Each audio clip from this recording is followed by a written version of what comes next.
with Belle, I did give it a 6 out of 10 on the deputy scale. Now, here's why I'm going to explain. Now, please forgive if you hear a lot of background noise. I've got one of my deputy mascots in here keeping me company, Mr. Botero, who I lovingly call Airy.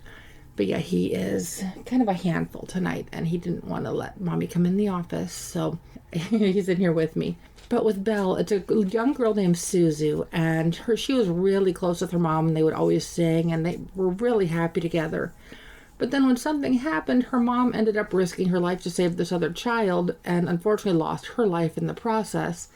So after that, Suzu just didn't have the heart to sing anymore, because she just felt betrayed of how could her mother risk her own life for a child that wasn't even her own. And so it was just a lot of really betrayal and really mixed feelings on that. And here she is, she's getting grown up, she's in her teens, she's in high school. I don't know, I don't remember if it mentions her age or not. I don't think it does. But so this whole time she has not been able to sing. But Taro, please stop chewing on that. Again, sorry about that. But because of that trauma, she just has not been able to find her voice.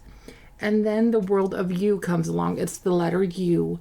And it's a world where you can truly be yourself. It's kind of like the virtual world that was in Ready Player One a little bit, but different in sorts.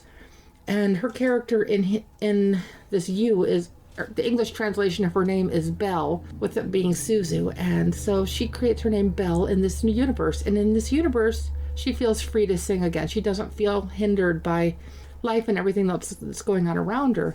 Kind of with her voice and everything like that. Please forgive me, my brain is scatterbrained tonight.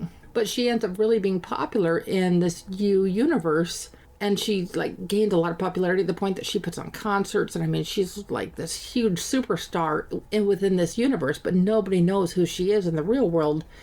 And who would have guessed that she's this quiet, shy high school girl? But as it plays out, there's this dragon that comes into one of her concerts and disrupts everything.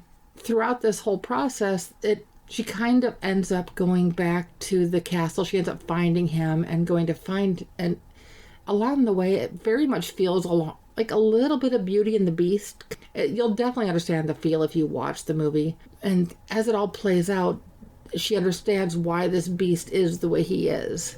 And she has to do something to help, because it's about a much deeper meaning of why this dragon is almost just mean or borderline evil in a way. It's like, is he really the villain, or is there something else more to it? And it turns out there's actually a lot more to it. And with some friends of hers, she ends up tracking him down, almost coming to his rescue instead of him coming to her rescue.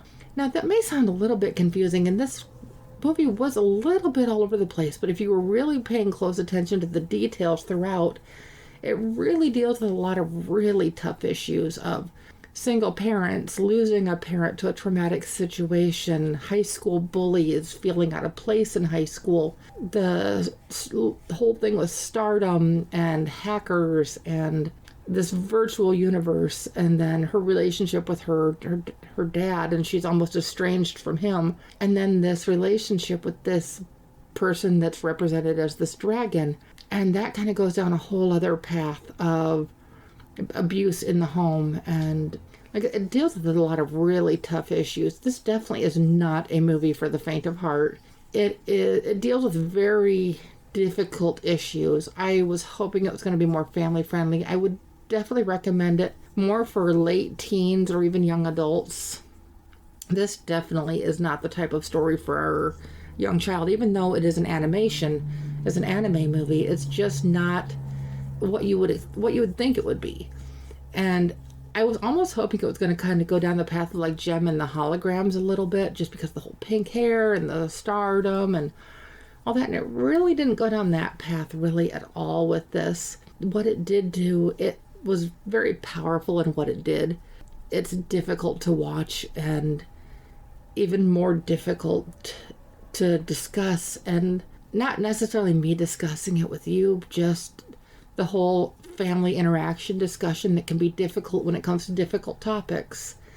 So if you know somebody that's struggling with that, this might be a good movie to maybe open that door and let them know that they can have a voice and they can find their voice and that they're not alone.